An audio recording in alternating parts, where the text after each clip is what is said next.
Yeah, actually, if I may just say that there is a lot of hope. I know that firsthand. I was the president of the Islamic Center after 9/11, and we got a lot of calls, a lot of help.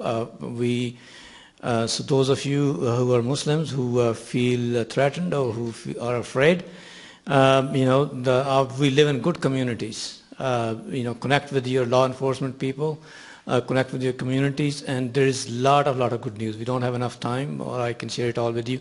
I will leave Fatima to introduce Carmen Ortiz. Fatima.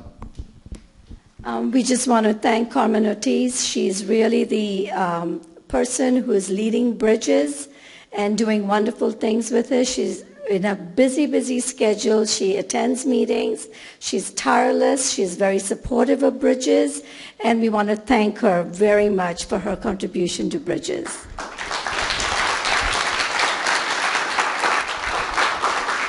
Thank you, Fatima, and good evening, everyone. I can't tell you what an honor and a privilege it is to be here this evening with you, and as I look out really to be touched by the incredible diversity in this room and right now in this town in the gathering, and everyone who has shown up for this event tonight. And so I thank you for being here, and I want to thank the folks in particular, Tahir's are there, and Fatima, and many other members of Bridges that helped to bring this conversation, the film and the conversation here. Let me just, and I'll be brief because I know I'm standing between you and talking to our incredible guests. I thank Patrice and everyone on the panel. Really a powerful presentation this evening. But as I sit here and I saw the film, one thing that I noticed is that, out of these incredible tragic events, and tonight we saw the attack on the Sikh community in the Gurdwara in Wisconsin, but we've seen other similar situations like in Charlestown, just recently in San Bernardino, here with the Boston Marathon. Out of these terrible, horrific tragedies which at the core are driven by hate, there is tremendous community resilience and community bonding. And so there are those good things that come out of these horrible events. But as I sat here, I kept looking, saying, why do they keep happening? Why do they keep happening? Why is it that after a horrific, violent attack, people come together, thoughts get together to try to do something, there is some movement, but then it seems like we've almost grown immune to it. And the one thing that I feel very inspired about tonight is that I can see we're not immune to it, and we're struggling to find the answers, and we're coming together not only to support one another, but really to come up with creative ways in how we can build inclusive communities, safe communities. And so we have to respond to this call for action, because as Patrice said at the beginning, our houses are on fire. These are really scary times, dangerous times, and uncertain times. And although Patrice earlier mentioned, this anti-Muslim hysteria, I hate to say it, folks, but there's, anti-African Americans, anti-Hispanics, anti-women. I mean, any kind of a difference seems to be the subject of attack.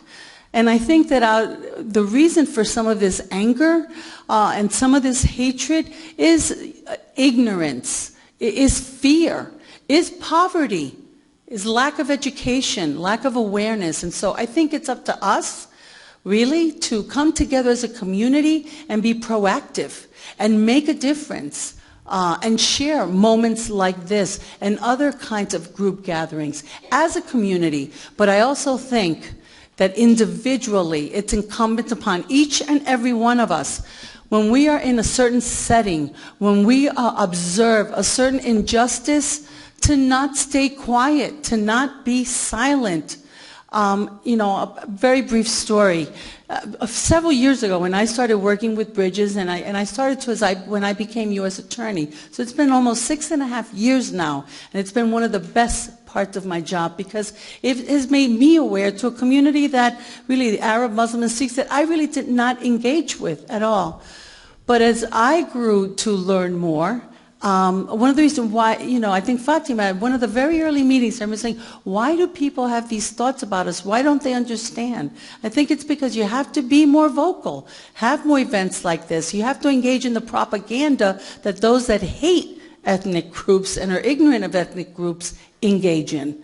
But I was with a friend and her son, and we were just talking in general, and he just mentioned about flying on a trip and hoping that there was no one that was wearing one of these weird garbs. And I said, what are you talking about?